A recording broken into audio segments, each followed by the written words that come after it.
بسم اللہ الرحمن الرحیم.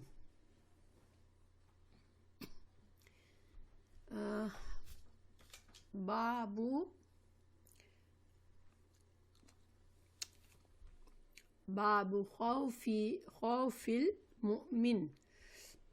کچھ لوگوں کو شاید گرامر آتی ہے تو باب خوفی فا پر کسرہ ہے تو اس سے کچھ مطلب آپ کو سمجھ آتا ہے. یہ اصل میں مضاف الیہ ہے، یعنی کہ باب کا تعلق جڑا ہوا ہے، نسبت خوف سے ہے، یعنی کہ باب خوف المومن، مومن کا باب مومن کے خوف کے بارے میں باب مومن کے خوف کے بارے میں.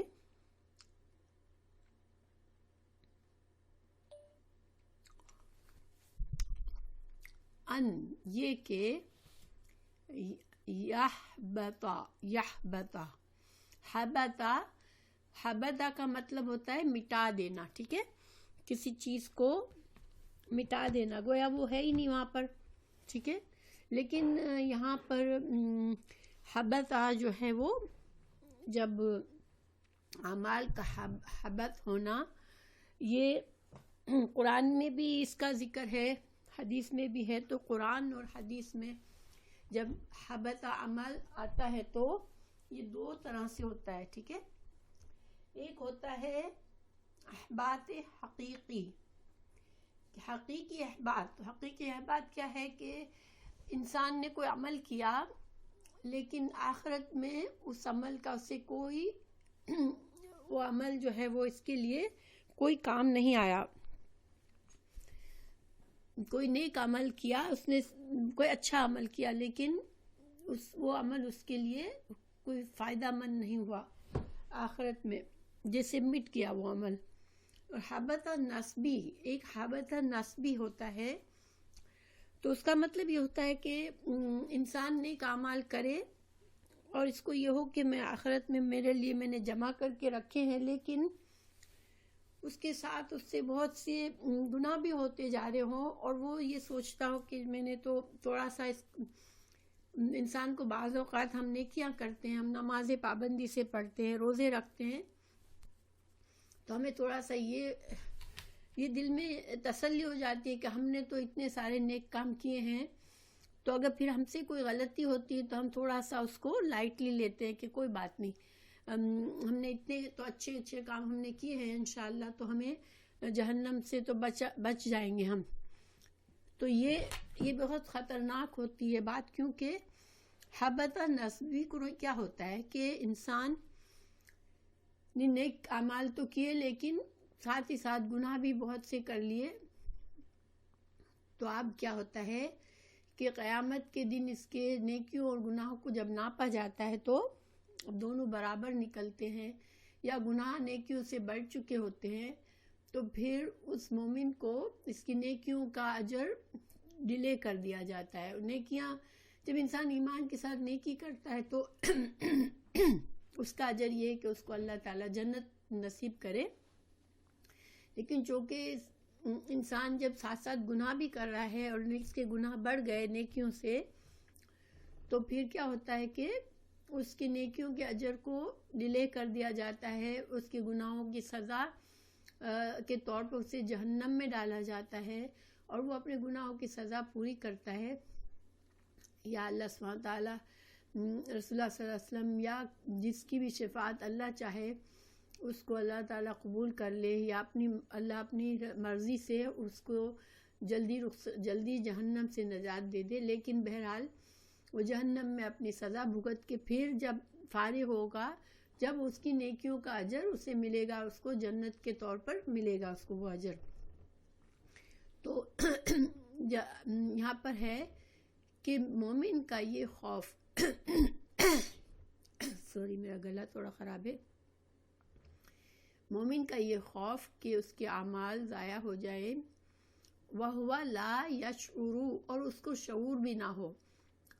تو دیکھیں یہ خوف جو ہوتا ہے نا، وہ ایمان کی نشانی ہوتی ہے کہ انسان چاہے نیکی کا عمل کرے پھر بھی ڈرتا رہے کہ کہیں میری نیکی میں نے قابل قبول تھی اللہ کے نزدیک، یا میں نے کوئی ایسے خطا کر دی کہ میری نیکی کا میں نے اجر ضائع کر دیا. تو اس وجہ سے مومن کا کام یہ ہوتا ہے کہ مومن کبھی بھی لاپرواہی نہیں کرتا، جنت کے معاملے کو بہت لائٹلی نہیں لیتا. قرآن کی بھی ایک آیت ہے، میں لکھنا بھول گئی، کہ اللہ کے چال سے یا اللہ کی پکڑ سے صرف منافق ہی لاپرواہی کر سکتا ہے، یعنی امن میں ہوتا ہے، بے خوف ہوتا ہے، ورنہ مومن جو ہوتا ہے وہ ہمیشہ ڈرتا رہتا ہے. کیونکہ انسان مومن ہے لیکن اس کے ساتھ شیطان لگا ہوا ہے، اس کا نفس کی خرابی اس کے بیچ میں آتی ہے، اور وہ خطائیں کر جاتا ہے، بھول جاتا ہے، مسٹیکس کرتا ہے، گناہ کرتا ہے، اپنے کمزور پڑ جاتا ہے اور جانتے بوجھتے گناہ کر دیتا ہے. تو یہ ساری چیزیں مومن کے ساتھ ہوتی ہے، تو وہ جو ہے وہ ڈرتا ہے. تو بہرحال امام بخاری نے یہ باب باندھا کہ مومن کا خوف، مومن جو ہے اس کے اندر دل میں یہ ہمیشہ خوف ہوتا ہے کہ میں کوئی ایسا برا عمل نہ کر بیٹھوں کہ میرے نیکیاں ضائع ہو جائے اور اللہ مجھ سے ناراض ہو اور میری جنت مجھ سے دور ہو جائے. تو اب یہاں پر سوال یہ پیدا ہوتا ہے کہ امام بخاری نے ایمان کے باب میں اس باب کو باندھا ہے، یہ حدیث لائے ہیں، تو ان کا کیا مقصد ہے؟ تو دیکھیں امام بخاری اگر ہم دیکھیں تو شروع سے کتاب الایمان میں ہمیں کیا کیا باتیں بتائی ہیں. ایمان کیا ہے، ایمان میں ہمیں ایمان جو ہے وہ کیا چیزیں ایمان میں شامل ہے، یعنی نیک اعمال ایمان کا حصہ ہے. ایمان جو ہے وہ دل سے، زبان سے اور اعمال سے اس کی تصدیق ہوتی ہے، اور جب نیکیاں کرتا ہے انسان تو ایمان بڑھتا ہے، جب گناہ کرتا ہے تو ایمان گھٹتا ہے، یعنی کہ ایمان ایک جامد چیز نہیں ہے. تو یہ ساری چیزیں امام بخاری نے ہمیں بتائی کتاب الایمان میں. پھر پچھلی حدیث جو ہم نے پڑھی جنازے کے مسائل کے بارے میں، جنازے کے بارے میں، تو اس میں بہت بڑے اجر بتائے گئے کہ انسان جب کسی مومن کے جنازے میں شریک ہوتا ہے، نماز جنازہ پڑھتا ہے، قبرستان تک جا کر اس کی تدفین میں شامل ہوتا ہے، تو اس کو 2 قیرات یعنی کہ 2 احد کے پہاڑوں کے برابر اس کو اجر و ثواب ملتا ہے.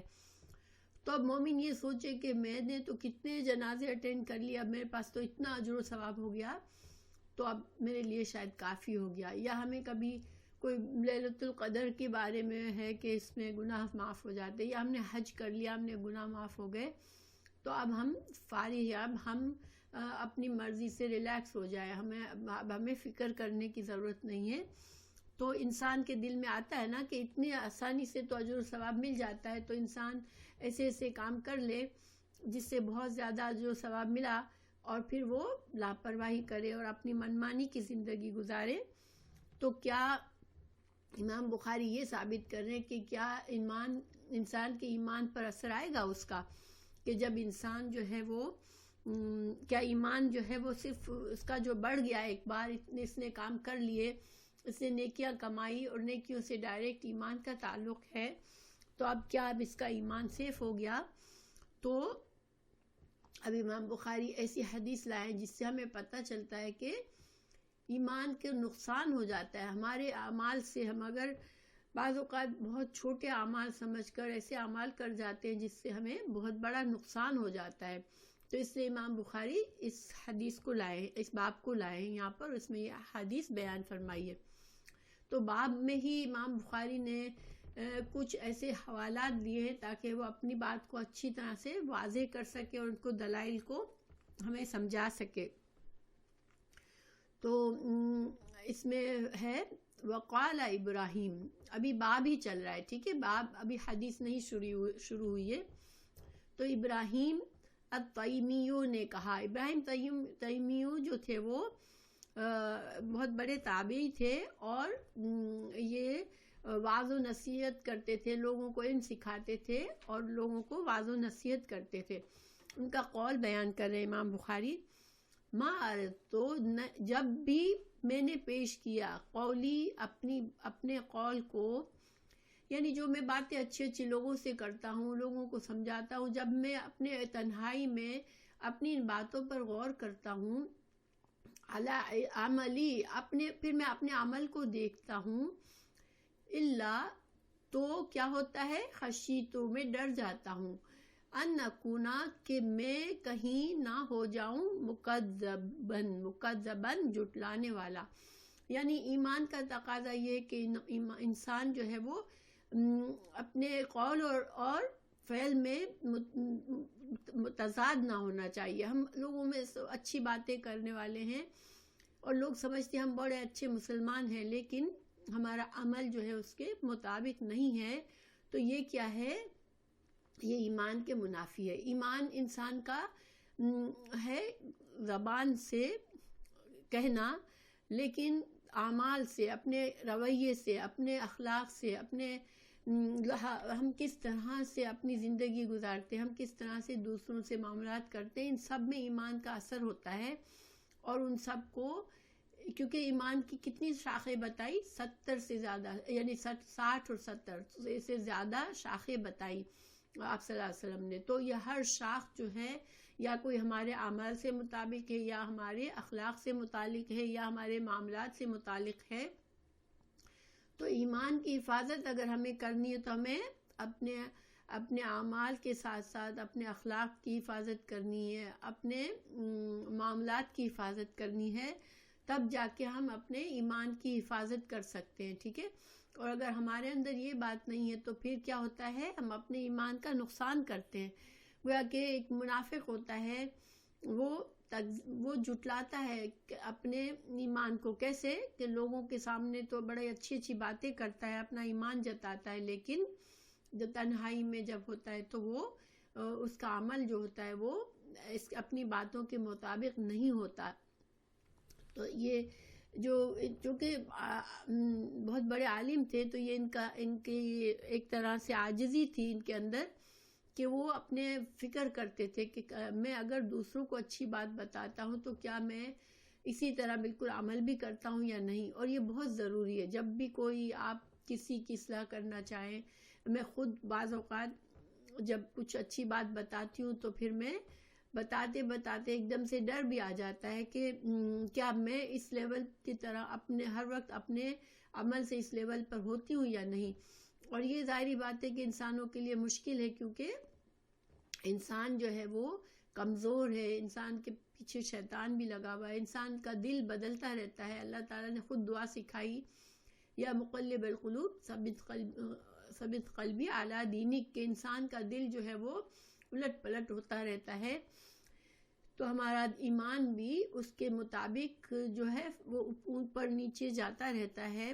ایمان ہمیشہ ایک جیسا نہیں رہتا، اور اس کے لیے کیا ہے، جہاد ہے، یہ مسلسل جہاد ہے کہ انسان اپنے نفس سے جو جہاد ہے وہ بہت زیادہ افضل جہاد ہے، کہ انسان کو ہر وقت اپنے نفس کے ساتھ جہاد کر کے اپنے آپ کو اپنے جس طرح سے وہ اپنے ظاہر میں ہے اس طرح اپنے باطن کو ایسا ہی بنانے کا ہے، سے کہ کوئی نہیں بھی دیکھ رہا، تنہائی میں بھی انسان کسی سے معاملہ کرتا ہے، کسی سے بد اخلاقی کرتا ہے تو وہ اس کے ایمان کو نقصان دیتی ہے۔ تو پھر اس سے امام بخاری نے ایک طرح سے یہ بھی ثابت کیا کہ ایمان جو ہے وہ بڑھتا گھٹتا رہتا ہے، اور ایمان کے مطابق انسان کا اعمال جو ہے وہ انسان کے اعمال میں بھی فرق آتا رہتا ہے۔ پھر دوسرے وقال ابن ابی ملیکہ، یہ بھی تابعی تھے، بہت بڑے تابعی تھے، انہوں نے کئی صحابہ کرام سے علم سیکھا، اور وہ حضرت عائشہ، حضرت علی، حضرت عبداللہ بن عمر جیسے بڑے بڑے صحابہ سے انہوں نے حدیثیں بیان کی۔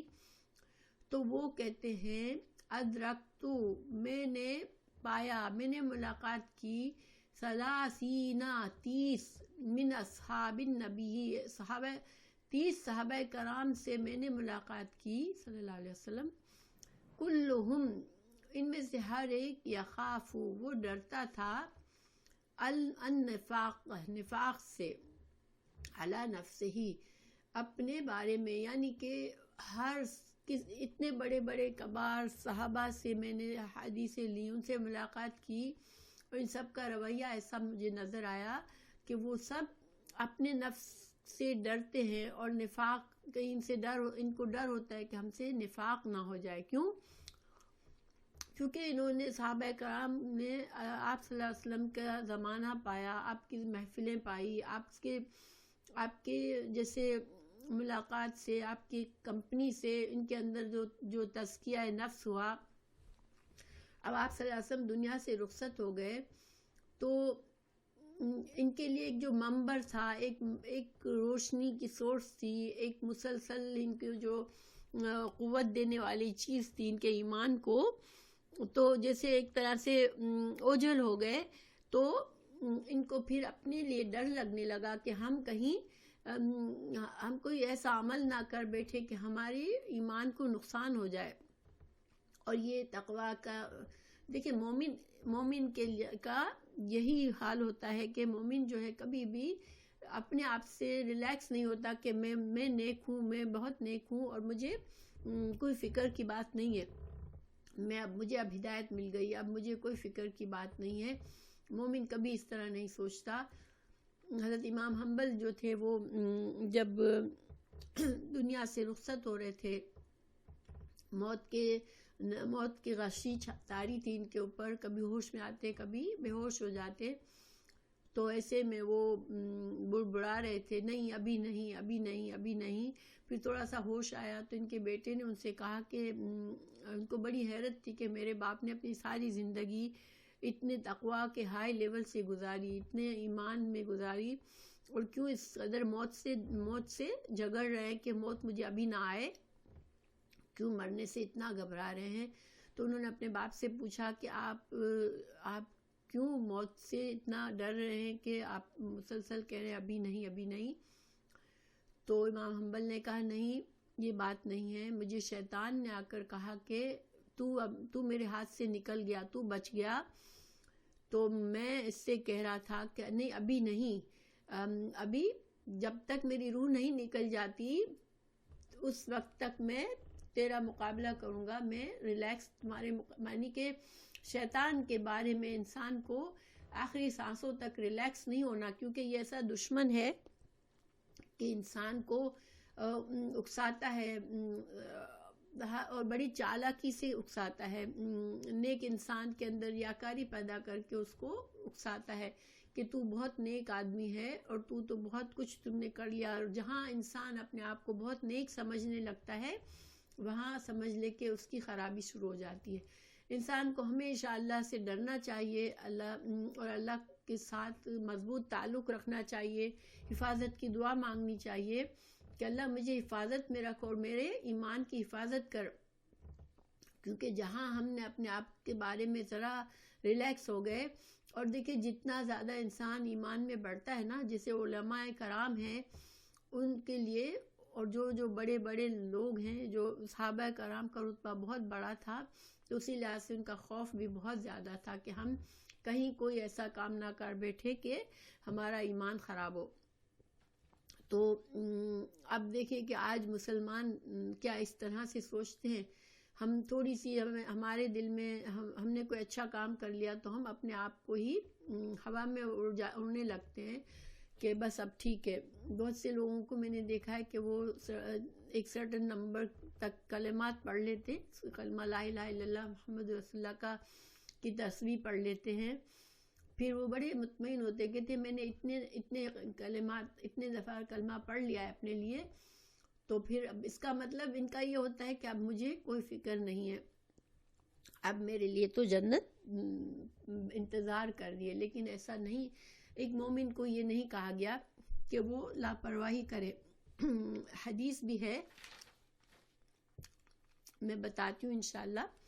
اب یہ آگے یہ بات پوری کر رہے ہیں کہ میں نے کلہم یخاف النفاق علی نفسہ ما منہم، نہیں تھے ان میں سے، یعنی ان صحابہ کرام میں سے کوئی ایک بھی نہیں تھا، احد یقول، وہ یہ کہتا، انہو کہ وہ بے شک وہ علی ایمان جبریل و میکائیل، کہ ان کا ایمان جبرائیل اور میکائیل کے لیول پر پہنچا ہوا ہے. یعنی وہ جبرائیل اور میکائیل کیوں؟ کیونکہ وہ فرشتے اور فرشتے معصوم ہوتے ہیں، ان کا ایمان کبھی کم نہیں ہوتا ایمان فرشتوں کا. اور جبرائیل اور میکائیل چونکہ فرشتوں کے سپیریئر ہیں تو ایک سپیریئر حیثیت رکھتے ہیں، تو ان کا ایمان نیچرلی کے بہت ہائی ہے، اور فرشتوں کا ایمان جو ہے وہ ہائی لیول پر پہنچنے کے بعد نیچے نہیں جاتا، کیونکہ وہ معصوم عن الخطا ہے، ان سے خطا اور گناہ نہیں ہو سکتے، وہ صرف اللہ کی فرمانبردار مخلوق ہے. تو کوئی ان کا کہنے کا مطلب ہے کہ اتنے صحابہ کرام سے میں ملا، کسی کو بھی یہ گمان نہیں تھا، یہ عزم نہیں تھا کہ میں تو فرشتوں کی طرح ہوں، میرا ایمان اتنا پکا ہے، بلکہ وہ سب ڈرتے رہتے تھے. وَيُذْكَرُ عَنِ الْحَسَنِ، اور حسن البصری کا قول بیان کر رہے ہیں امام بخاری کے، اور یہاں پر انہوں نے یذکرو لکھا ہے. یذکرو ہوتا ہے مجہول کا صیغہ، یعنی کہ اس طرح سے امام بخاری نے کہا کہ کہا جاتا ہے، بیان کیا جاتا ہے حسن بصری کا قول. تو ایسا کیوں کیا امام بخاری نے کہ امام بخاری کے پاس اس کی سند نہیں تھی کہ ان کو کسی نے باقاعدہ یہ کہا ہو کہ میں نے حسن بصری سے یہ بات سنی ہے. تو اس وجہ سے ڈائریکٹ چونکہ یہ بات انہوں نے سنی تھی اور یہ بات صحیح ہے، اس کی سند کے ساتھ حضرت امام حنبل کے پاس ان کا قول تھا حسن بصری کا، لیکن چونکہ ان کے خود امام بخاری کے پاس نہیں تھا سند کے ساتھ، تو انہوں نے مجہول صیغے سے ذکر کی بات. وعلیکم السلام ورحمۃ اللہ وبرکاتہ. کہ میں نے کہ حسن بصری سے یہ بات کہی جاتی ہے ان کے حوالے سے، ان کا ایک قول بیان کیا جاتا ہے، ما خافہ الا مؤمن، کہ منافقت سے جو ڈرنے والا ہوتا ہے وہ صرف مومن ہی ہوتا ہے.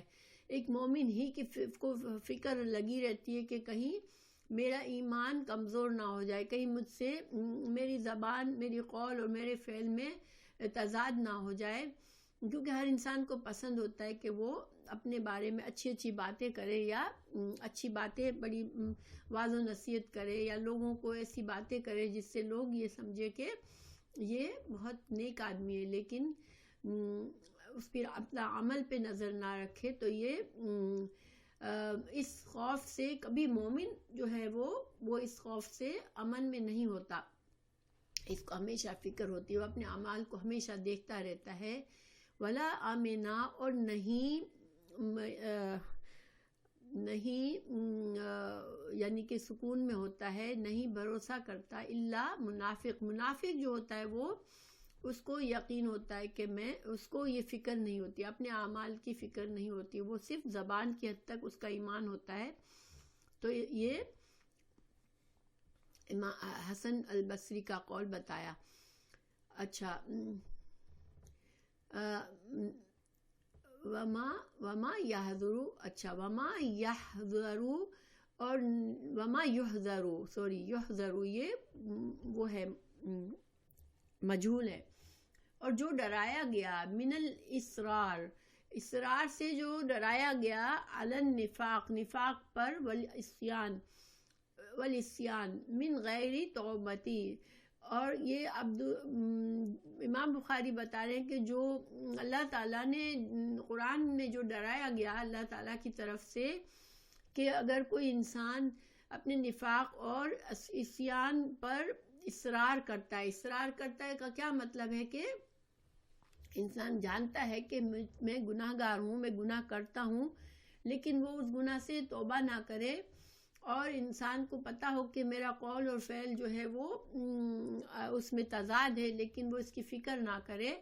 تو یہ جو ہے اس سے بہت سخت ڈراوا قرآن میں اللہ تعالیٰ نے ڈرایا ہے اس بات سے کہ انسان جو ہے وہ اس پر اصرار کرے. دیکھیں اللہ تعالیٰ کی رحمت یہاں سوچے کہ اللہ تعالیٰ نے ہمیں یہ فرمایا کہ یعنی اصرار نہ کرو. یعنی غلطی تو ہو سکتی ہے انسان کی، کبھی اتفاق سے انسان کبھی اپنی کمزوری میں کوئی بڑی بات کہہ جاتا ہے لیکن خود اس پر عمل کرنے والا نہیں ہوتا، یا کوئی گناہ کر جاتا ہے اور گناہ جو ہے وہ اس کو پتہ ہوتا ہے کہ یہ گناہ ہے لیکن پھر بھی کمزوری میں گناہ کر جاتا ہے کبھی. لیکن مومن کیا کرتا ہے؟ فوراً احساس ہوتے ہی اللہ سے توبہ کرتا ہے، مغفرت مانگتا ہے اور اپنی اصلاح کی فکر میں پڑ جاتا ہے. لیکن منافق جو ہوتا ہے وہ یہ نہیں کرتا، اور اس بات سے بہت ڈرایا گیا ہے. لقول اللہ، اللہ تعالیٰ نے فرمایا وَلَمْ يُصِرُّوا عَلَى مَا فَعَلُوا وَهُمْ يَعْلَمُونَ، کہ جو مومن ہوتے ہیں وہ اصرار نہیں کرتے اپنے برے اعمال پر. اپنے گناہ ہو جاتا ہے، غلطی ہو جاتی ہے تو وہ اس پر دوبارہ اس پر اپنی ایکسکیوزز نہیں دیتے. دیکھیں بعض لوگ جو ہوتا ہے، وعلیکم السلام ورحمۃ اللہ، بعض اوقات ہمیں ایسے لوگوں سے واسطہ پڑتا ہے کہ وہ کچھ غلط کرتے ہیں اور پتہ ہوتا ہے کہ غلط ہے، اور پھر وہ ایکسکیوزز دیتے ہیں کہ نہیں یہ اس وجہ سے میں نے کیا، نہیں یہ وجہ تھی، نہیں وہ وجہ تھی، لیکن کبھی اپنی غلطی کو قبول نہیں کرتے. یہ اصرار ہوتا ہے. انسان مومن کیا ہوتا ہے کہ مومن فوراً احساس کرتا ہے اور اللہ تعالیٰ سے معافی مانگتا ہے. اگر بندوں کے ساتھ غلط کیا ہے تو بندوں سے معافی مانگ لیتا ہے.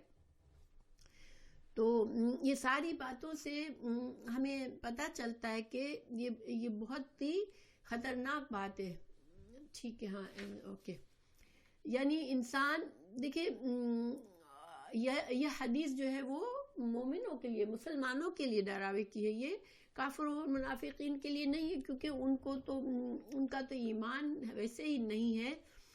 لیکن ہمارا ایمان ہے، ہمیں بھروسہ ہے کہ ہمارا ایمان ہے. پھر ہم اگر اس بارے میں لاپرواہی کرتے ہیں اور اپنا رویہ نہیں بدلتے اور غلطی کرتے ہیں اور بہانے بنا دیتے ہیں، گناہ کرتے ہیں یا بہانے بناتے ہیں، لوگوں کے سامنے اچھی باتیں کرتے ہیں اور اکیلے میں خود اس کے خلاف کرتے ہیں، تو یہ رویہ مومنوں کو زیب نہیں دیتا. اور مومنوں کو سمجھانے کی کوشش کی گئی ہے کہ انسان اپنے ایمان کی حفاظت کرے.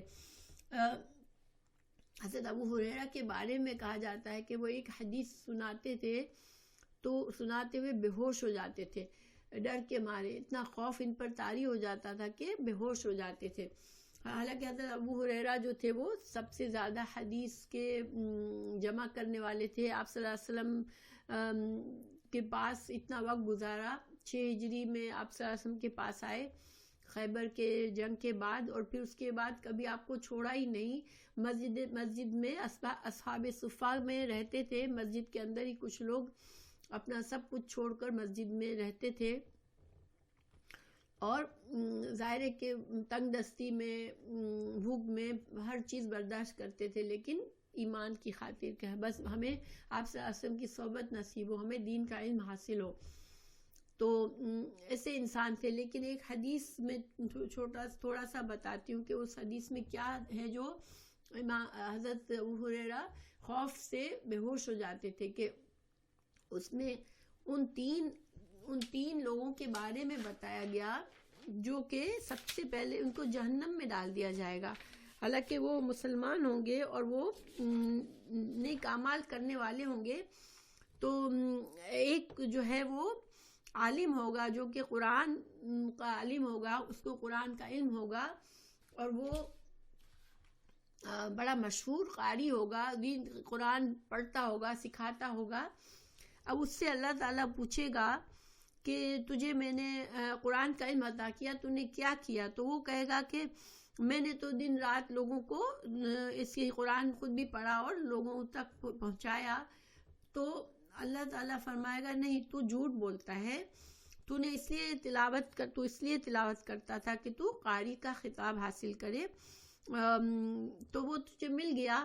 یعنی اس کی نیت کیا تھی کہ وہ دکھا، اس میں ریاکاری تھی، اس کو پسند تھا لوگ میری تعریفیں کرے، لوگ مجھے، میں مشہور ہو جاؤں لوگوں میں، تو وہ اچھے سے اچھا کر کے قرات کرتا تھا.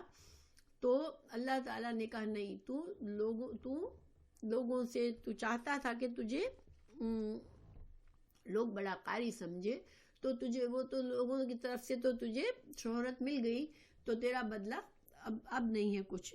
اچھا، اسی طرح ایک دولت مند سے سوال ہوگا کہ تجھے دولت مند بنایا تو دوسروں کی تنگ دستی سے تو نے کیا کیا؟ اس نے کہا کہ میں نے صلح رحمی کی، میں نے صدقہ کیا. اللہ تعالیٰ فرمائے گا نہیں، تو نے جھوٹ کہا، تیرا مقصد صرف یہ تھا کہ لوگ تجھے سخی سمجھے اور لوگ تیری تعریفیں کرے، تو لوگوں میں مشہور ہو جا اپنی سخاوت کی وجہ سے. اسی طرح ایک تیسرا آدمی کون تھا؟ جہاد. ہاں، ایک شخص نے جہاد کیا اور شہید ہو گیا، تو اس کی وہ بہت بہادری کے لیے مشہور تھا. اللہ تعالیٰ نے اس سے پوچھا کہ تو نے جو ہے تو جہاد نہ، ایک منٹ، ہاں، تو وہ کہے گا کہ میں نے اللہ تیری راہ میں نے جان دے دی. تو اللہ تعالیٰ کہے گا نہیں، تو نے جھوٹ کہا، تجھے یہ پسند تھا کہ لوگ تجھے بہت بہادر سمجھے اور تو لوگوں میں مشہور ہو جا اپنی بہادری کی وجہ سے. پھر انہی تینوں سے جہنم کی آگ بھڑکائی جائے گی. یہ ترمذی کی حدیث ہے، میں نے تھوڑا سا شارٹ کر کے بتایا آپ کو. تو امام حضرت ابو ہریرہ جب اس حدیث کو سناتے تھے تو اتنا خوف طاری ہو جاتا ہے، کیونکہ وہ خود بھی حدیث کے علم سکھانے والے تھے، تو ان کے اوپر خوف طاری ہو جاتا تھا کہ کہیں میرے اندر کوئی اسی قسم کی کوئی ریاکاری نہ ہو چھپی ہوئی کہ اللہ تعالیٰ میرے اس عمل کو بھی ضائع کر دے اور مجھ سے ناراض ہو جائے. تو دیکھیں، یہ جتنا اللہ تعالیٰ ہمیں ایمان دیتا ہے یہ بہت بڑی نعمت ہے، لیکن اس ایمان کی حفاظت کرنا ہمارے لیے ایک جد و جہد ہے، ایک جہاد ہے. ورنہ پھر انسان جو ہے اپنے ایمان کو نہ صرف لوز کر سکتا ہے، اپنے اچھے اعمال کا اجر نہ صرف لوز کر دیتا ہے، بلکہ وہ جہنم میں جائے گا اپنے گناہوں کی وجہ سے. تو اب ہم حدیث کو پڑھتے ہیں، پھر میں تھوڑا سا بتاتی ہوں کہ کس طرح سے اعمال کے کتنے درجوں سے کس طرح سے ہم عملی طور پر ہم اپنے آپ کو کیسے دیکھیں کہ کیا ہم کر سکتے ہیں. تو دیکھیں، حدیث ہے، حدثنا محمد بن عرعرہ قال حدثنا شعبة عن زبید قال سألت ابا وائل عن المرجعتی. مرجعہ جو تھا ایک عقیدہ رکھنے والے لوگ تھے مرجعہ. تو مرجعہ کے بارے میں نے پوچھا، ٹھیک ہے، مرجعہ کے عقیدے کے بارے میں ان سے سوال کیا، تو انہوں نے کہا، اور مرجعہ کا عقیدہ کیا تھا کہ وہ ایمان کو وہ صرف تصدیق بالقلب مانتے تھے، کہ ایمان جو ہے انسان ایک بار اس کا دل ایمان کو مان لے تو وہ مومن ہے، پھر اس کے اعمال سے، معاصی سے، گناہ کرنے سے اس کے ایمان کے کوئی نقصان نہیں ہوتا. ٹھیک ہے، یہ ان کا عقیدہ تھا. تو جب یہ راوی نے سالتو ابا وائل، ابو وائل سے پوچھا کہ مرجعہ کے عقیدے کے بارے میں، فقال، تو انہوں نے کہا، حدثنی عبداللہ، مجھے عبداللہ بن مسعود نے کہا، ان النبی صلی اللہ علیہ وسلم، کہ نبی صلی اللہ علیہ وسلم نے فرمایا، قال، انہوں نے فرمایا، سباب المسلم، مسلم کو گالی دینا، فسوق ہے، یعنی کہ انسان فاسق ہو جاتا ہے اس سے، وقتالہ، اور اس سے جھگڑنا، کفرن، انسان اس میں کفر میں پڑ جاتا ہے. اب یہ کیا مقصد ہوا کہ ان کے سوال پر یہ حدیث سنائی؟ کیونکہ جو مرجعہ تھے وہ بہت لڑنے جھگڑنے والے تھے، وہ ہر مسلمان، وہ یعنی مسلمانوں کو جو بڑے بڑے ایون صحابہ کرام تھے ان کے بارے میں بھی غلط عقیدہ کرتے تھے، اور وہ جو تھے وہ برائیوں کا ارتکاب کرتے تھے، کیونکہ ان کے نظر میں ان کا ایمان جو ہے وہ کامل ہے۔ تو اب یہاں پر ایمان کامل یعنی یہاں پر دو چیزیں بتائی جس سے ایمان کا بہت شدید نقصان ہوتا ہے۔ تو ایک طرح سے یہ ثابت کی کہ مرجئہ کا جو عقیدہ ہے کہ اعمال سے گناہوں سے ایمان پر کوئی اثر نہیں پڑتا، یہ غلط عقیدہ ہے، تو انہوں نے اس طرح سے ثابت کیا۔ تو سباب کیا ہوتا ہے؟ سباب سبن سے سبباس، اس کا مطلب ہے گالی دینا، ٹھیک ہے۔ اب گالی دینا کیا ہے کہ کسی کو کی طرف کوئی ایسا لقب منسوب کرنا جس سے وہ ناپسندیدہ اور کراہت سے ہو، جسے ہم نے ایک حدیث پڑھی کہ حضرت بلال کو ابو ذر غفاری نے کہا کالی کے بیٹے، ٹھیک ہے۔ اب کالی کے بیٹے کہنا جو تھا وہ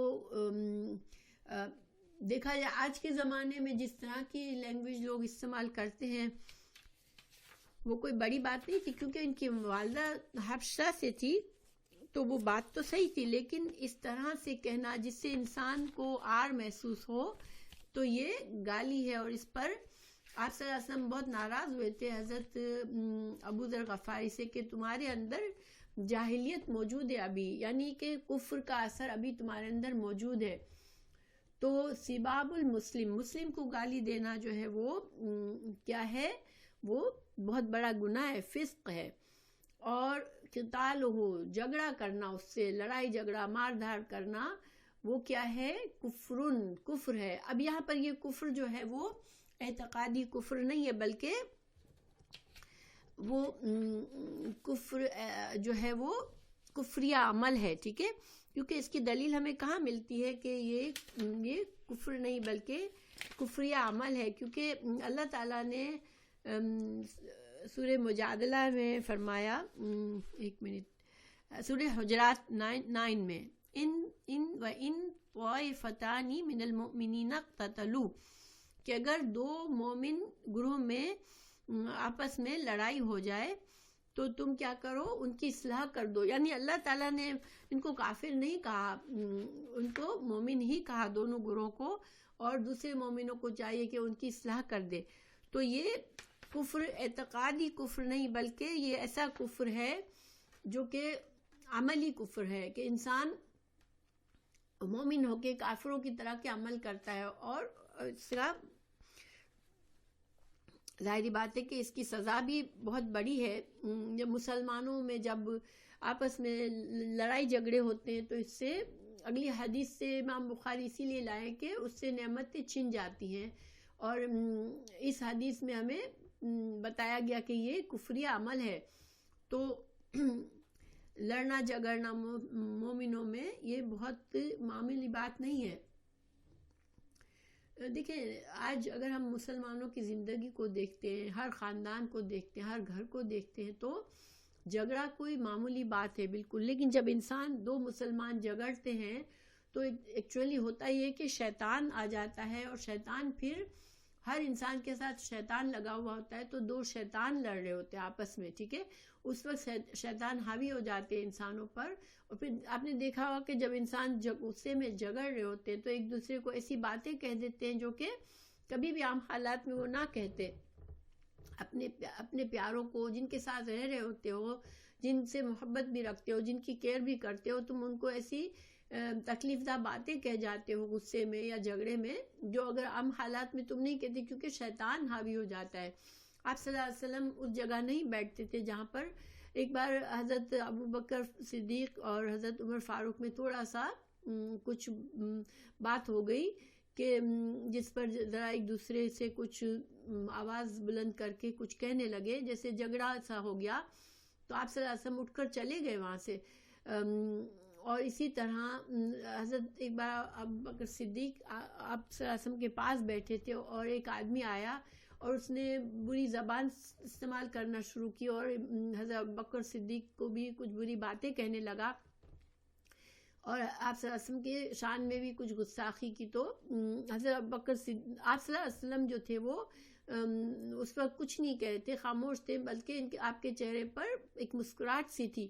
لیکن پھر حضرت ابو بکر صدیق فائنلی اس آدمی کو جواب دینے لگے اس کے جھگڑے کا. ان کو بھی غصہ آ گیا حضرت ابو بکر صدیق کو، تو آپ صلی اللہ علیہ وسلم اٹھ کر چلے گئے.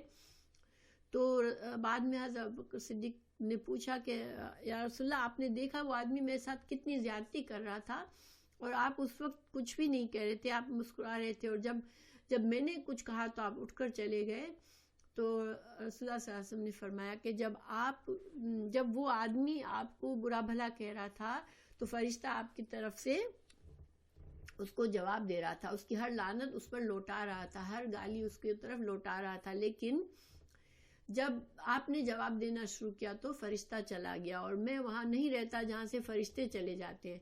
تو دیکھیں ہمیں کبھی احساس نہیں ہوتا اور ہمارے معاملات میں یہ چیز بہت عام ہو جاتی ہے.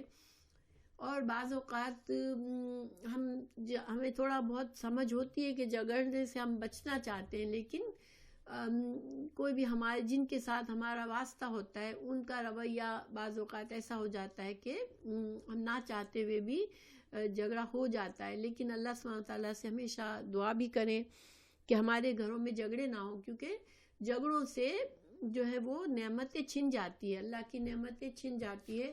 تو انشاءاللہ اللہ تعالیٰ سے ہم دعا مانگتے رہیں گے تو اللہ تعالیٰ دلوں کو بدلنے والا ہے. اس حدیث کے امام بخاری اور جگہوں پر بھی لائے ہیں، 2 جگہوں پر لائے ہیں، اور وہ جو ہے میں ابھی بتاتی ہوں کہ وہ اس میں 60-44 پر اور 70-76 پہ. اور 60-44 کو جو ہے وہ باب باندھا ہے کہ گالم گلوچ اور لعن طعنت کرنے کی ممانعت، اسلام میں یہ چیزیں منع ہے، یہ باب باندھا ہے انہوں نے. اور یہ سباب کا مطلب جو ہے انسان کو کسی عیب کی طرف منسوب کرنا، اور لعنت چونکہ باب میں امام بخاری نے لعنت کا لفظ استعمال کیا، تو لعنت کا مطلب ہوتا ہے کسی کو اللہ کی رحمت سے دوری کی دعا دینا کہ اللہ کی رحمت سے وہ محروم ہو جائے. تو جب انسان کسی پر لعنت کرتا ہے تو وہ لعنت اسی پر لوٹ جاتی ہے. اگر وہ دوسرا انسان اس کے یعنی کہ لعنت کے کا حقدار نہیں ہوتا تو لعنت کرنے والے پر وہ لعنت لوٹ جاتی ہے.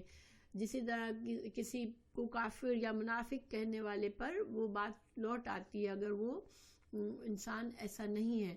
تو یہ باب باندھا امام بخاری نے. اور دوسرا حدیث 70-76 میں باب باندھا رسول اللہ صلی اللہ علیہ وسلم کا قول، میرے بعد کافر نہ ہو جانا کہ ایک دوسرے کو قتل کرتے پھرو. تو اللہ کے پیارے رسول صلی اللہ علیہ وسلم نے کافر نہ ہو جانا کا لفظ کہا. تو کافر نہ ہونا کا یہاں مطلب کیا ہے کہ انسان وہی جیسے عملی کفر میں نہ پڑ جانا. ٹھیک ہے، حدیث میں مسلمان کو گالی دینا فسق ہے اور لڑائی کرنا کفر ہے،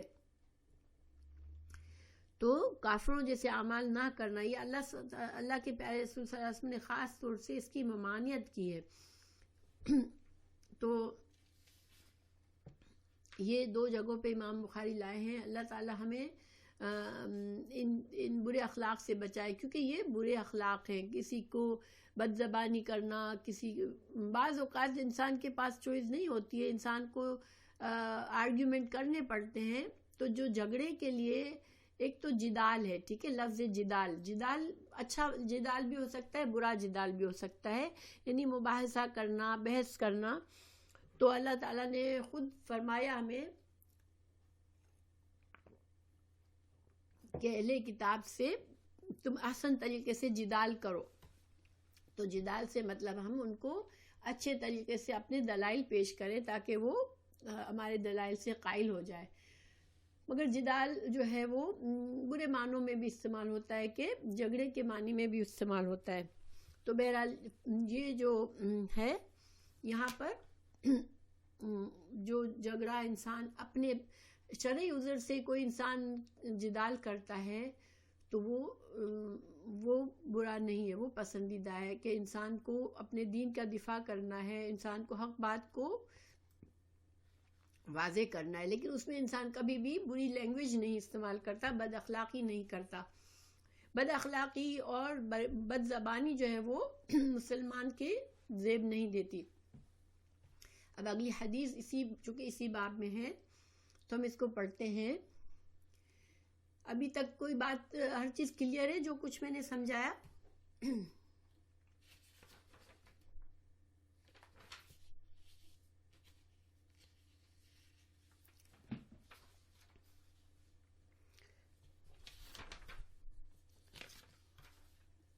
اوکے انشاءاللہ. تو اب ہم آگے پڑھتے ہیں. حدیث نمبر 49 ہے حدثنا قتيبة بن سعيد قال حدثنا إسماعيل بن جعفر عن حميد عن أنس قال أخبرني عبادة بن صامت أن رسول الله صلی اللہ علیہ وسلم خرجا اپنے حجرے سے نکلے، یخبرو کہ وہ ہمیں خبر دینا چاہتے تھے، بلیلۃ القدر، لیلۃ القدر کے بارے میں، یعنی کب ہے، کس دن ہے، وہ بتانے کے لیے نکلنے لگے تھے. فتلاحا کبھی جھگڑنے کا مطلب ہے، ٹھیک ہے، مگر یہ ایسا جھگڑا کہ آوازیں بلند کرنا اور ایک دوسرے کو گالی گلوچ کرنا. تو فتلاحا تو جھگڑ پڑے، لڑ پڑے، رجلان نے دو شخص، من المسلمین مسلمانوں میں سے دو شخصوں کو اس وقت لڑ پڑے تھے. فقالا تو فرمایا آپ صلی اللہ علیہ وسلم نے، انی بے شک میں، خرجت میں نکلا، لأخبرکم تاکہ میں تم لوگوں کو خبر دوں، بلیلۃ القدر، لیلۃ القدر کے بارے میں، یعنی تم کو بتاؤں کہ کس دن ہے لیلۃ القدر. رمضان کا مہینہ تھا اور آپ صلی اللہ علیہ وسلم لیلۃ القدر کی بشارت دینے کے لیے نکلے کہ فلاں رات کو لیلۃ القدر ہے. تو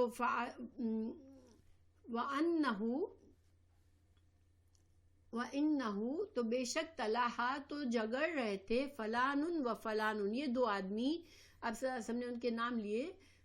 فرفعت تو یہ خبر، جو لیلۃ القدر کی خبر، مجھ سے اٹھا لی گئی. یعنی کس دن ہے آپ صلی اللہ علیہ وسلم کو پتا تھا، لیکن اچانک سے آپ سے یہ علم لے لیا گیا. تو دیکھیں یہاں پر نام نہیں لیے گئے، تو کیوں نام نہیں لیے گئے؟ تو یہ محدثین کرام جب کوئی ایسا بات ہوتی تھی کہ کسی صحابی کی طرف کوئی منفی بات منسوب ہوتی تھی تو پھر ان کا نام لے کر نہیں کہتے تھے، صرف وہ واقعہ ذکر کرتے تھے، ٹھیک ہے. لیکن دوسری جگہوں سے ان کے نام معلوم کیے جا چکے ہیں. لیکن بہرحال نام کوئی بھی ہے، مقصد یہ تھا کہ دو صحابی تھے، ظاہر صحابی تھے، اچھے لوگ تھے، ایک مشہور صحابی بھی تھے اس میں اور دوسرے بہت مشہور نہیں تھے. اور ان کا جھگڑا جو تھا وہ اس بارے میں تھا کہ ایک نے دوسرے سے قرضہ لیا تھا اور قرضہ لوٹایا نہیں تھا، اور وہ اس سے چھپتا تھا، جیسے کہ اس کے پاس تھا نہیں تو قرضہ، تو وہ چھپ رہا تھا اس سے. تو دوسرے کو غصہ آ گیا اور ان میں تھوڑی سی ایسی جھگڑا ہو گیا، جیسے کہ ایک دوسرے کو زور سے الزامات دے دیے یا بات کی. تو بہرحال اب پھر اللہ کے پیارے رسول صلی اللہ علیہ وسلم فرماتے ہیں، وَعَسَىٰ اور امید ہے، ان یہ کہ یکونا ہو خیرن بہتر لکم تمہارے لیے. پھر آپ صلی اللہ علیہ وسلم نے فرمایا کہ شاید اسی میں بہتری ہے تمہاری کہ تمہیں پتہ نہ ہو کس دن ہے لیلۃ القدر. اور اس میں بہتری کیا ہو سکتی ہے مسلمانوں کی؟ یہ ہم خود سمجھ سکتے ہیں کہ ظاہر ہے کہ جب اگر ہمیں ایک دن کی اتنی بڑی فضیلت بتا دی جاتی ہے اور ہمیں وہ دن بھی بتا دیا جاتا کہ اس دن ہے، تو رمضان کی 10 راتوں میں جو لوگ اتنی محنت کرتے ہیں، نمازیں مسجدیں بھری ہوئی ہوتی ہیں، پھر وہ حال نہ ہوتا مسلمانوں کا. مسلمان ایک رات میں ساری رات جاگ کر نماز پڑھ لیتے، پھر دوسری راتوں میں آرام سے سوتے. تو یہ ایک طرح سے نقصان کرتے اپنا. اس لیے اس میں بہتری ہے، اور اللہ تعالیٰ کے حکم سے ہی ہر چیز ہوتی ہے. تو پھر آپ صلی اللہ علیہ وسلم نے ان کو کیوں کہا کہ یہ کیوں بتایا کہ ان کی وجہ سے یہ علم اٹھا لیا گیا؟ تو اس میں یہ حکمت ہے کہ ان کو بتانا مقصود تھا صحابہ کرام کو کہ جب مسلمان آپس میں جگڑتے ہیں تو اللہ تعالیٰ کی نعمت دور ہو جاتی ہے. اللہ تعالیٰ ایک نعمت کی خبر دینے کے لیے آئے، اور ابھی 2 لوگوں کے جھگڑے سے ساری امت کے لیے یہ جو خاص دن ایک پتہ تھا کہ یہ دن ہونا ہے، وہ دن ہٹا دی گئی. یہ انفارمیشن آپ صلی اللہ علیہ وسلم کے ذہن سے نکال دی گئی. تو یہ اتنا بڑا نقصان ہوا. ان اے وے نقصان بھی ہوا کیونکہ دیکھیں، اگر بعض اوقات یہ ہوتا ہے کہ ہمیں 10 طاق راتوں تک ہمیں کہا گیا کہ تم جاگو، تو بعض اوقات انسان ایک رات بڑی اچھی عبادت کرتا ہے اور دوسری طاق رات میں اس کو ہمت نہیں ہوتی، کسی وجہ سے اتنی نہیں کر سکتا، تو جیسے کمی کوتاہی ہو جاتی ہے. لیکن اگر ایک ہی رات ہوتی تو پھر کوئی مسلمان اس میں کوتاہی نہ کرتا کہ چلو مجھے اس رات تو کم از کم میں عبادت کر لوں نا، تو اس کو وہ خیر مل جاتی جو کہ اس میں لیلۃ القدر کے بارے میں آپ کو پتہ ہے. سورہ انا انزلنا فی لیلۃ القدر، قرآن کو اللہ نے لیلۃ القدر میں نازل کیا، اور اس رات کو ساری رات اللہ تعالیٰ کی طرف سے خیر آتی رہتی ہے لوگوں کی طرف. تو اب آپ صلی اللہ علیہ وسلم کا چونکہ یہ لوگ صحابہ کرام کو علم سکھانا بھی مقصود ہوتا تھا، تو اس کا علم بتا دیا. ورنہ آپ صلی اللہ علیہ وسلم کی ذات ایسی تھی کہ بہت شفیق تھے، تو وہ اس طرح سے نہ بتاتے، لیکن بتایا تاکہ لوگوں کو پتہ چلے کہ جھگڑا کرنا. اور پھر دیکھیں رمضان کا مہینہ، مسجد میں تھے اور آوازیں بلند کی اور ایک دوسرے کو سے جھگڑا کیا، تو یہ جو تھا وہ بہت بڑا گناہ تھا. اس وجہ سے بہت بڑا اس کا نقصان بھی ہوا. تو پھر آپ صلی اللہ علیہ وسلم نے فرمایا کہ التمسو، تم ڈھونڈو اس کو، یعنی لیلۃ القدر کو، فی السبع 29 و 30 اور 27 اور 50 اور 25 کی رات کو. اب اس حدیث میں یہ 3 راتیں، لیکن دوسری احادیث اور بھی صحیح احادیث ہیں جس سے ہمیں پتہ چلتا ہے کہ لاسٹ 10 دن جو رمضان کے لاسٹ 10 ہے، اس کے طاق راتوں میں کوئی بھی رات ہو سکتی ہے. اور یہ بھی ہمیں پتہ چلتا ہے کہ لیلۃ القدر ہمیشہ ایک ہی دن میں فکس نہیں ہوتی. ہو سکتا ہے کہ ایک رمضان میں 21ویں رات تھی تو دوسرے رمضان میں 25ویں رات تھی، تو تیسرے رمضان میں 27ویں بھی ہو سکتی ہے، اور چوتھے میں 29 بھی ہو سکتی ہے. اللہ سبحانہ تعالیٰ چونکہ ہمیں بتایا نہیں گیا، اور ہمیں کچھ ایسے حدیث کو پڑھنے سے لگتا ہے کہ صحیح حدیث جب اس کے بارے میں ہم پڑھیں گے انشاءاللہ تو ہمیں پتہ چلتا ہے کہ یہ بدلتی رہتی ہے ہر سال، ایک ہی رات نہیں ہوتی اس کی. ٹھیک ہے، تو اب ہمیں اس حدیث میں یہ ہے کہ 29 کو اور 27 کو اور 25ویں رات کو ڈھونڈو. تو اب اس رمضان میں ہو سکتا ہے کہ یہ 3 راتوں میں سے کسی رات میں ڈھونڈنے کا حکم دیا، لیکن بعض رمضانوں میں آپ صلی اللہ علیہ وسلم نے جو ہے وہ 21 اور 23 اور اس طرح سے سب کو شامل کیا، یعنی 10 دن کو شامل کیا ہے، 10 راتوں کو. تو بہرحال اب یہ اس حدیث سے ہمیں کیا پتہ چلا کہ انسان کو پتہ نہیں ہوتا. دیکھیں بہت معمولی باتوں پر ہم جو ہے وہ بعض لوگوں کو غصہ جلدی آتا ہے اور بہت جلدی وہ جھگڑ پڑتے ہیں. اور آج مسلمانوں کا یہ حال ہے کہ ہر طرف لڑائی جھگڑے ہیں، ہر طرف اختلافات ہیں، لیکن یہ بہت بڑی لعنت ہے اور اس سے اللہ کی نعمتیں مسلمانوں سے دور ہو جاتی ہیں. تو اللہ ہمیں محفوظ رکھے اور اللہ تعالی ہمیں توفیق دے کے ہم اپنے اعمال کی حفاظت کریں اور ہم ان جھگڑوں سے بچیں. تو امام بخاری اس حدیث کو 2023 پر لائے ہیں. تو اس کو اس میں باب ہے شب قدر کی معرفت لوگوں کے جھگڑے کی وجہ سے اٹھا لیا جانا. یہ باب باندھا ہے انہوں نے کہ شب قدر کی معرفت کو لوگوں کے جھگڑے کی وجہ سے اٹھا لیا گیا. پھر دوسرا 6049 میں باب باندھا ہے کہ گالی دینا اور لعنت کرنے کی ممانعت ہے. تلاحی کے معنی جو ہے وہ یہی ہے کہ ایک دوسرے کو لعن طعن کرنا. اچھا، اب یہ تو حدیثیں ہو گئی. اب میں تھوڑا سا آپ لوگوں کو یہ بتانا چاہتی ہوں کہ اعمال ہم کیسے ضائع کرتے ہیں. دیکھیں، اعمال کا ضائع ہونا جو ہے وہ مختلف طریقے سے ہے. اور جیسے احباط، ایک تو قطعی یعنی کہ حقیقی احباط، یعنی اعمال ایسا کوئی بالکل کہ نیک اعمال کیے ہی نہیں، بالکل مٹ جانا. جیسے قرآن میں بھی اللہ تعالیٰ نے فرمایا کہ ہم ان کے اعمال کو غبار بنا کے اڑا دیں گے. ٹھیک ہے، تو یہ احباط حقیقی یعنی کہ قیامت کے دن وہ اعمال بالکل بھی موجود نہیں ہے، ختم ہو گئے. تو اور اس میں بلکہ یہ بھی ہو سکتا ہے کہ نیکی کے اچھے اجر کے بجائے گناہ بھی مل جائے. اس کی مثال کیا ہے؟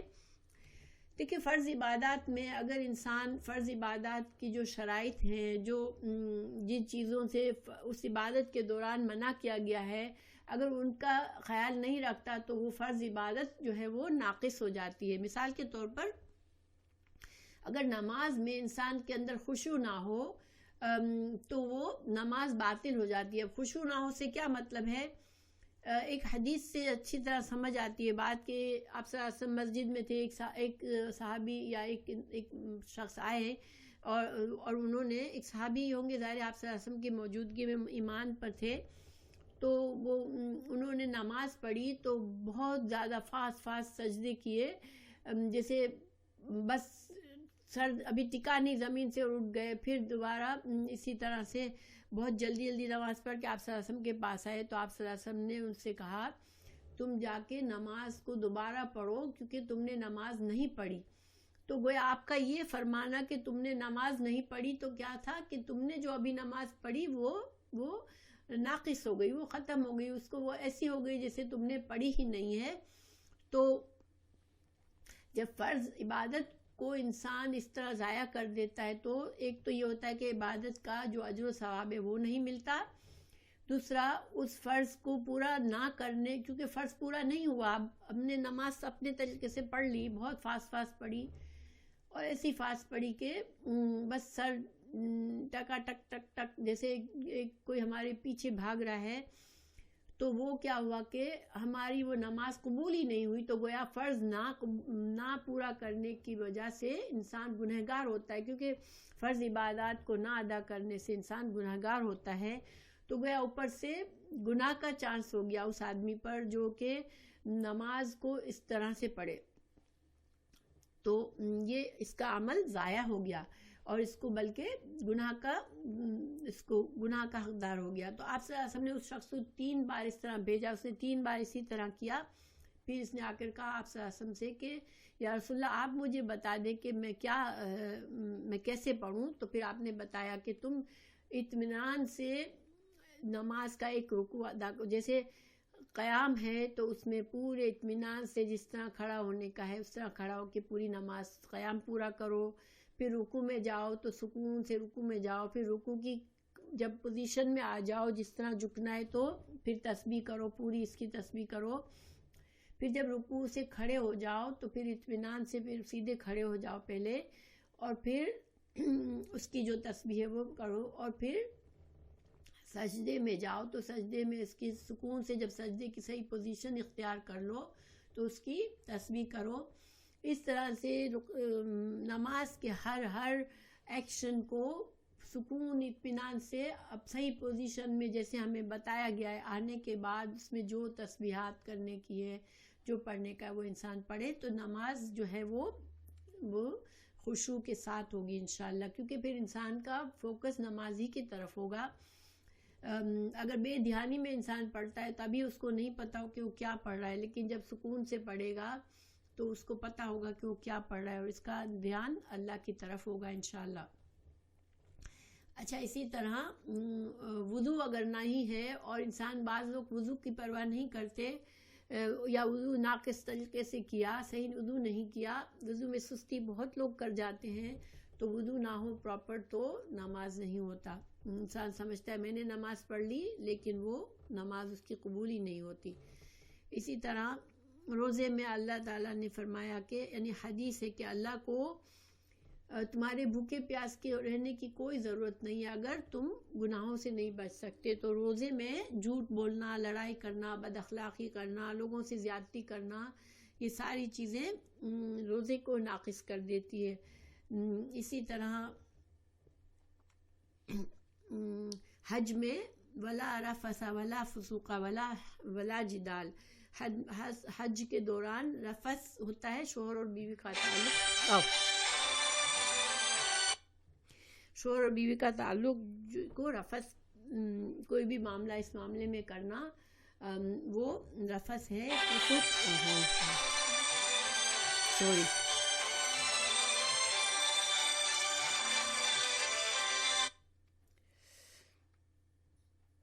اوکے. تو فسوق کہتے ہیں جو ہے میرے خیالات ہو گئے. تو حج میں فسوق کوئی بھی نافرمانی کا کام نہ کرنا، جدال نہ کرنا، کسی سے جھگڑا نہ کرنا، تو ورنہ حج باطل ہو جاتی ہے. اسی طرح زکوٰۃ دے کر کسی پر احسان جتانا، یہ جو ہے زکوٰۃ کو ضائع کر دیتا ہے. تو یہ فرض عبادات کو جب انسان اس طرح ضائع کر دیتا ہے اور سمجھتا ہے میں نے تو بڑی عبادتیں کر لی، تو یہ کیا ہوگا کہ وہ اس کو قیامت کے دن ان کے یہ اعمال نظر نہیں آئیں گے، چونکہ اس نے ضائع کر دیا ان اعمال کو. اسی طرح انسان جب بعض اوقات انسان کیا کرتا ہے کہ نماز کا پابند ہوتا ہے، روزوں کا پابند ہوتا ہے، لیکن اس کا اخلاق اتنا برا ہوتا ہے کہ لوگ اس سے محفوظ نہیں ہوتے، لوگ اس سے گھبراتے ہیں، جگڑنے والا ہوتا ہے، غصہ کرنے والا ہوتا ہے، بد اخلاقی کرنے والا ہوتا ہے. مگر اس کو یہ ہوتا ہے کہ میں نیک آدمی ہوں، کیونکہ میں تو نمازیں پڑھتا ہوں، میں تو روزے رکھتا ہوں.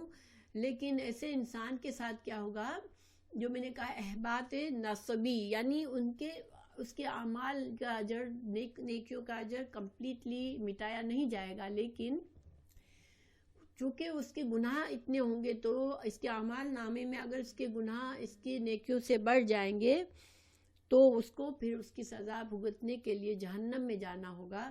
اور اگر نیکیاں اور گناہ برابر ہوں گے تو اعراف پہ ایسے لوگ ہوں گے، اعراف پر، تو پھر اللہ سبحانہ تعالیٰ ان کے بارے میں فیصلہ کریں گے.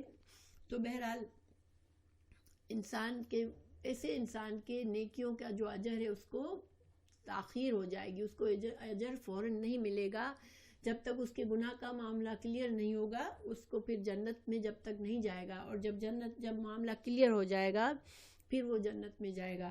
تو یہ احباط نسبی ہے، یعنی کہ پارشل احباط ہے کہ جب تک گناہ کا معاملہ صاف نہیں ہوگا اور جب تک اسے اجر نہیں ملے گا. تو بہرحال ایک ہے ریاکاری ہے، انسان بڑے بڑے کام کرتا ہے لیکن ریاکاری سے کرتا ہے، اس کے دل میں یہ ہوتا ہے لوگ مجھے اچھا سمجھے. تو کیا وہ آپ لوگ مجھے بتائیں کہ وہ کام کیا اللہ کے نزدیک قابل قبول ہے کہ انسان ریاکاری سے کرے، دکھاوے کے لیے کرے، چاہے وہ نیک کام ہو؟ نہیں، وہ ایسے کاموں سے بلکہ گناہ مل سکتا ہے انسان کو.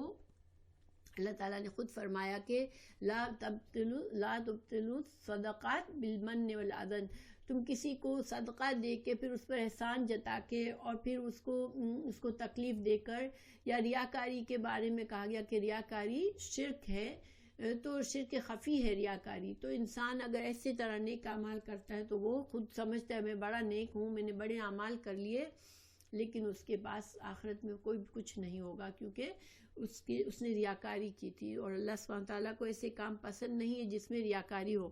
تو اللہ سبحانہ تعالیٰ ہمیں محفوظ رکھے.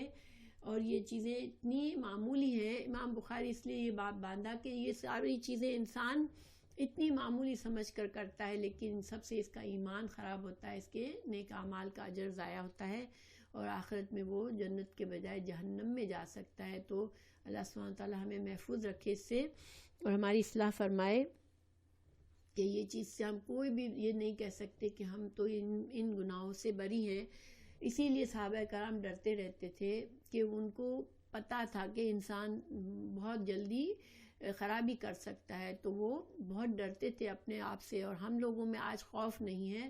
اور حدیث ہے کہ جو بے خوف ہوتا ہے، اور قرآن میں بھی ہے کہ اللہ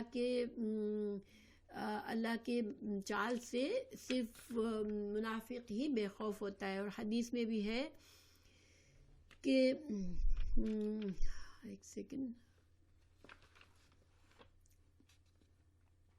بخاری کی حدیث ہے کہ رسول اللہ صلی اللہ علیہ وسلم فرمایا میرے لیے جو شخص دونوں، خیر بہرحال یہ وہ حدیث نہیں ہے میں سنانا چاہ رہی تھی، لیکن آپ یہ بھی صحیح حدیث ہے، بخاری کی ہے. میرے لیے جو شخص دونوں جبڑوں کے درمیان یعنی اپنی زبان کی حفاظت کر لے اور دونوں پاؤں کے درمیان یعنی شرمگاہ کی حفاظت کر لے تو اس کے لیے جنت کی ذمہ داری میں دوں گا. یعنی کہ انسان کو اپنا اخلاق اور اپنے اعمال پر نظر رکھنی چاہیے، تو ورنہ وہ اپنے اعمال کو ضائع کر دے گا. اور ایک اور حدیث میں آپ صلی اللہ علیہ وسلم نے فرمایا کہ مومن کی مثال ایک شہد کی مکھی کی طرح ہے، کہ شہد کی مکھی جو ہے وہ پاکیزہ چیز کو کھاتی ہے، یعنی پھولوں سے رس لیتی ہے، اور جب وہ اپنے جسم سے جو نکالتی ہے وہ بھی پاکیزہ ہوتا ہے، یعنی کہ شہد نکالتی ہے. تو مومن بھی ایسا ہی ہوتا ہے کہ وہ حلال چیزوں کو قبول کرتا ہے اور حرام سے بچتا ہے، اور اس سے ایسے اعمال، ایسے زبان استعمال نہیں کرتا، یا ایسے اخلاق نہیں کرتا جس سے دوسروں کو تکلیف پہنچتی ہے اور جس سے اعمال ضائع ہوتے ہیں، جس سے ایمان کا نقصان ہوتا ہے. تو اللہ سبحانہ وتعالی ہم سب کے اچھا اخلاق دے کے، اچھا اخلاق کے لیے جنت کی بشارت ہے. ایک حدیث میں کہا گیا کہ اس شخص کے لیے جنت کے بلند ترین حصے میں گھر کا ضامن ہو جس کا اخلاق اچھا ہو.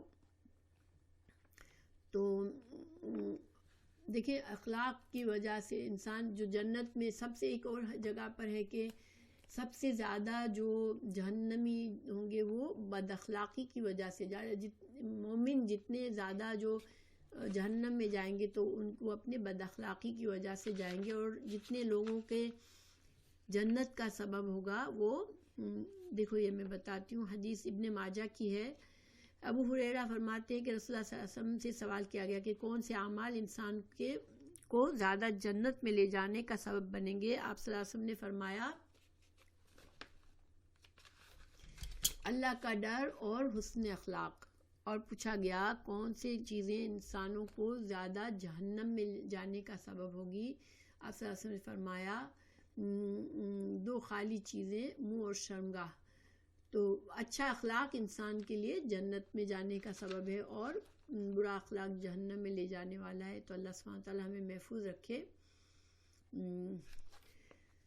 تو ایک اور بھی چیز میں آپ لوگوں کو بتانا چاہ رہی تھی لیکن ابھی میرے ذہن سے نکل گئی.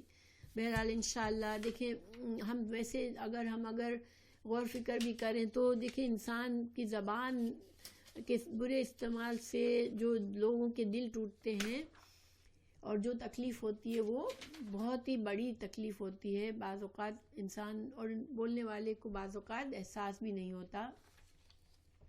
تو اللہ تعالیٰ نے ہمیں بچائے. اور ایک دعا بھی ہمیں سکھائی گئی، اللہم ایما مومن سببت فاجعلہ ذالک لہ قربۃ الیک یوم القیامہ، کہ اللہ میری زبان میں نے اگر کسی کو گالی دی ہو تو وہ اس شخص کو تو اپنی رحمت سے رحمت عطا کر، اور تو جیسے مجھے ایک طرح سے ہم اس کے لیے دعا کریں جس کو ہم نے گالی دی، تاکہ ہمارا گناہ صاف ہو جائے اور ہم پر اس کا آخرت میں اس کا بوجھ نہ آئے. ٹھیک ہے.